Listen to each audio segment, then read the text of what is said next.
elimination of raccoons, which made it impossible to work in the space. And the third was some shoring up because the bookcase was stolen from the... No, that's recent. That's just recent. There was pointing up of some of the stonework so that we'd stop water infiltration into the building. There were some additional recommendations that he had made that was over and above the original... The ongoing work was intended, according to Mr. Abramson, to provide site stabilization so it did not deteriorate any further over the next 5 years. And that's the significance of the work being done. What I'm hearing, and this is for me the first time now, Cal's not here, I think he was at the meeting. Where is that? He just had to drop off his kids. He's on his way back. Or he will be on his way back soon. What I'm hearing is that you're looking for, Mr. Abramson is suggesting that a structural engineer needs to be hired in order to provide an evaluation of how likely or the ability to reconstruct the building. I mean, in time and money you can do anything. The question, I guess, the question is how much time and money would it take to actually renovate the building? That's what I'm hearing. It's really just to put together a complete structural report of the building. It will be making a determination as to what the condition are of the various joist members, columns, foundations. For moving forward. Sorry? For moving forward. For moving forward. But actually just entering a report of existing conditions. What is the foundation condition? What are the joist member conditions? What are the stud conditions? How much deterioration has taken place? All of this that would be a reasonable next step. When Mr. Abrams did this report in 1999, how much did that cost? Roughly. I don't remember now. In ballpark, $5,000, $50,000, $100,000. Do you have any order of magnitude? I want to say 25,000, but I'm not sure of that. Figure in the air. Yeah. If you give me a minute, I might be able to. I'm just curious. See if I can hunt it down. It sounds like we're going down a path towards a similar type proposal. I can. It definitely Well, I can look at it. It sounds very similar to what we did in '99, and part of the reason I thought we had the task force was to try and come up with some kind of resolution of what the consensus was, what we want to do with the building, assuming that we could stabilize it, or if we couldn't, and if we couldn't stabilize it, it's a whole different issue. But we were assuming all along we could stabilize the building at some point. And what would be that use?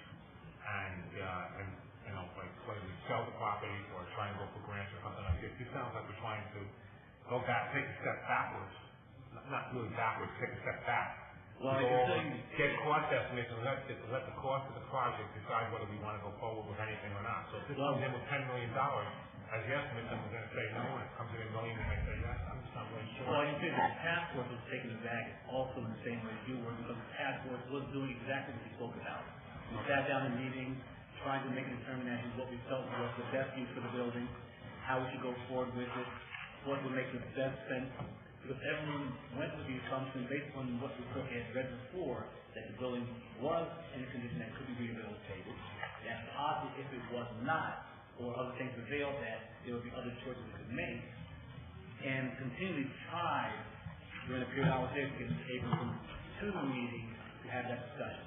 I just wanted to know if the building was funds available. I know Trustee Jennings said there was funds available. I'm just not sure that's a true statement or not. Well, and let me help a little bit. I'm sorry, go on. Okay. You had a question. Go ahead. Well, I was going to ask you as the chairperson of the task force, and also Trustee Goldberg as the vice chairperson, what's your feeling on the more narrow question of whether 30 days is a reasonable amount of time to come back? The world is not going to change in 30 days from the town's perspective. So, you hold out a high expectation for 30 days well spent. And same question for Michael. Basically, when this group came together, people came in with where they thought it should be. And it took some time, and at the end, this group came together and realized that there are options to be considered. And some people came in and thought, demolish. We should just demolish. And I think some of those views changed, like, okay, there are other options. And I think the sharing of information, the research, The research to look at what other towns have done brought light to what some of those options were. We were prepared to come before the Board of Trustees, and the task force was prepared to make a list of those recommendations and what the pros and cons of them would be, so that the board could then have a discussion and make a viable decision based on weight and pros and cons in that direction. As a result, we finally got Mr. Abramson to come in, and as you are, we found this one piece of data that was so important, which said, I'm not so sure the building can really handle much more stabilization and based on structural demise.